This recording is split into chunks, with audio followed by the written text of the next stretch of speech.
야생꽁은 조류 중에서도 성질이 급하고 빨리 날기도 잘해서 사육은 불가능하다고 알려져 있었습니다.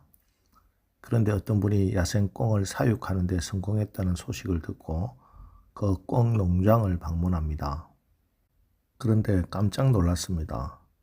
골프 연습장이나 동물원 새장처럼 어마어마한 그물망으로 된 사육장을 생각했는데 우리라고는 상기석에 빙 둘러쳐 놓은 얕은 망이 전부였습니다. 하늘은 뻥 뚫려 있었습니다. 꽁이 얼마나 빠르고 또 얼마나 높이 날아다닙니까? 그런데 사육장에는 앞에만 망이 있고 위로는 망이 없는데도 꽁들이 날아오르는 생각을 못하더라는 것입니다. 마음만 먹으면 날 수 있는데 한 마리도 날 생각도 하지 않고 자기가 무슨 닭인 양 땅만 쳐다보고 부지런히 모이를 쪼아먹고 있더라는 겁니다.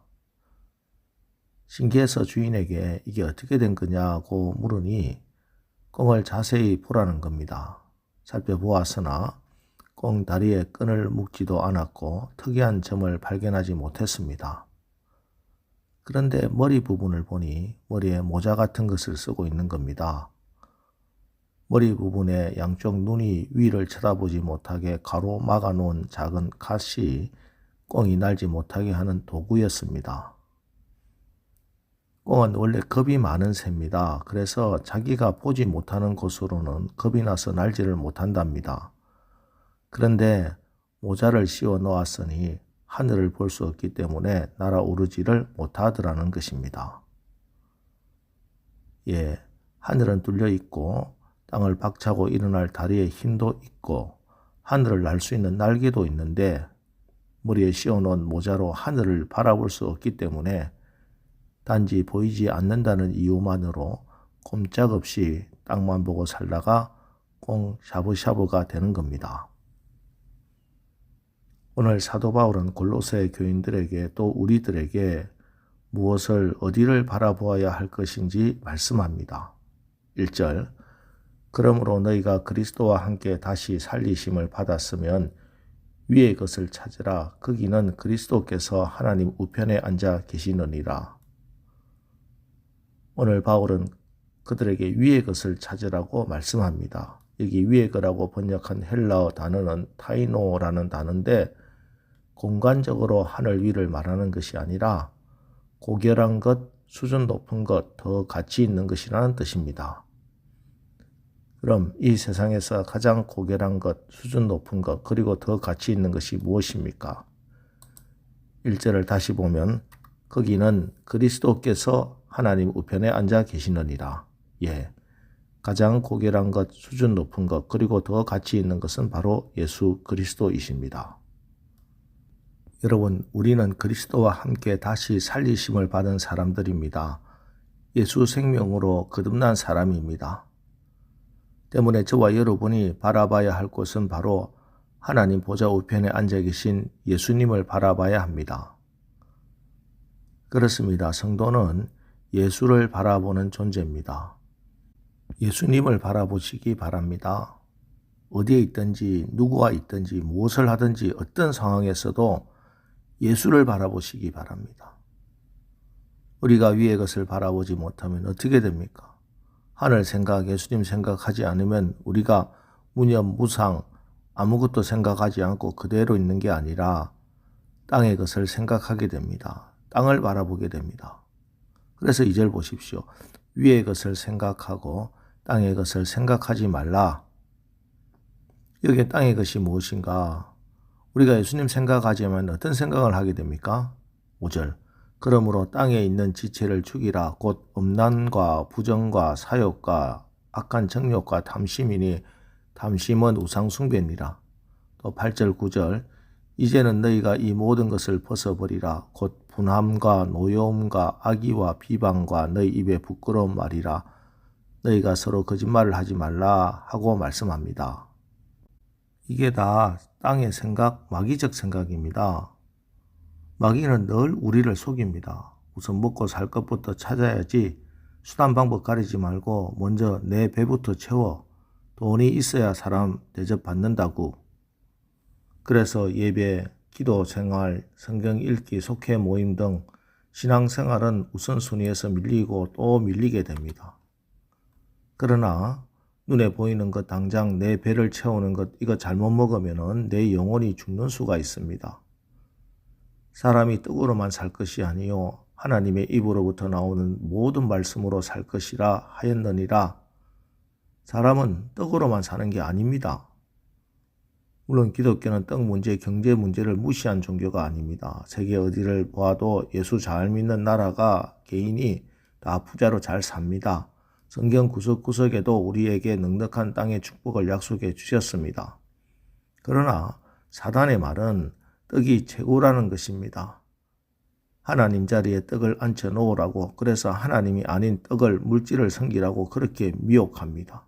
그래서 탐심이 우상 숭배가 되는 것입니다.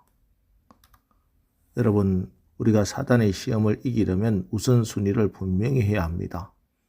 예수 믿는 사람 치고 하나님의 일을 해야지, 말씀대로 살아야지, 은혜 갚아야지 하고 생각하지 않는 사람 아무도 없습니다. 그러나 돈 좀 벌어놓고 아이 좀 키워놓고 우선 바쁜 일부터 정리해놓고 라고 하면 절대 하나님의 일은 못하고 말씀대로 살지도 못합니다. 이런 사람은 계속 우상 숭배하다가 하나님의 진노가 임합니다. 여러분, 오늘 7절 8절 말씀처럼 우리도 전에는 그 가운데 살면서 그 가운데서 행하였으나 이제는 우리가 이 모든 것을 벗어버려야 합니다. 우리의 옛자, 우리의 본성은 이미 십자가에 못 박아 죽었고 우리의 생명은 그리스도와 함께 하나님 안에 있다는 말씀을 믿고 그렇게 선포하며 오늘 기도하시기 바랍니다. 하나님의 말씀으로 인해 우리의 본능인 죄성도 변화되는 겁니다. 이제 말씀을 받았으니 이 말씀 붙들고 이 말씀 의지하고 기도해서 오늘 하루를 새 사람으로 능력 있게 승리하며 사시기를 주님의 이름으로 축원합니다. 특별히 오늘 본문은 위의 것을 바라보고 위의 것을 생각하는 삶을 서로 용서하는 삶이다 말씀합니다. 12절 13절 그러므로 너희는 하나님이 택하사 거룩하고 사랑받는 자처럼 긍휼과 자비와 겸손과 온유와 오래 참음을 옷 입고 누가 누구에게 불만이 있거든 서로 용납하여 피차 용서하되 주께서 너희를 용서하신 것 같이 너희도 그리하고.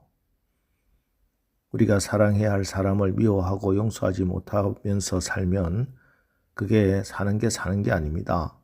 바로 그게 지옥을 사는 것입니다. 반면에 용서하고 살면 천국을 살 수 있습니다. 예수님께서는 우리에게 그래서 원수까지 용서하라고 명령하셨습니다. 어떻게 이것이 가능합니까? 너무 어렵고 불가능하게 보이기는 하지만 우리가 알아야 할 것이 있습니다. 용서 외에는 원수를 이길 수 있는 길은 없다는 겁니다. 원수를 이기는 것은 그 원수에게 보복함으로 그를 영원히 나의 원수로 남겨두는 것이 아닙니다. 오히려 용서함으로 원수였던 그를 내 동지와 친구가 되게 하는 것입니다. 물론 그런 결과가 오지 않을 수도 있습니다. 하지만 용서 외에는 진정한 영혼의 승리는 가능하지 않습니다. 용서만이 이런 위대한 힘을 가지고 있기 때문입니다.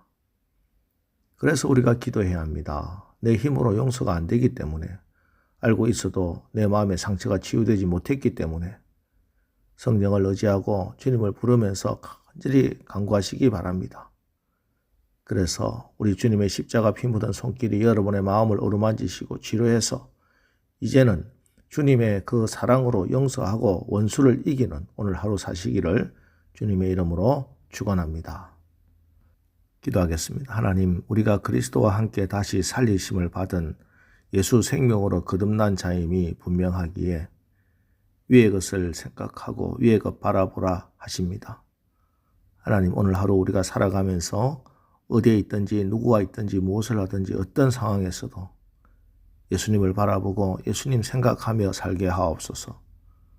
특별히 오늘 위의 것 생각하는 삶은 용서하는 삶이라고 말씀하셨사오니 우리 주님의 십자가 피 묻은 손길로 우리의 마음을 어루만지시고 치료해 주셔서 성령의 능력으로 용서의 위대한 승리를 맛보게 하옵소서.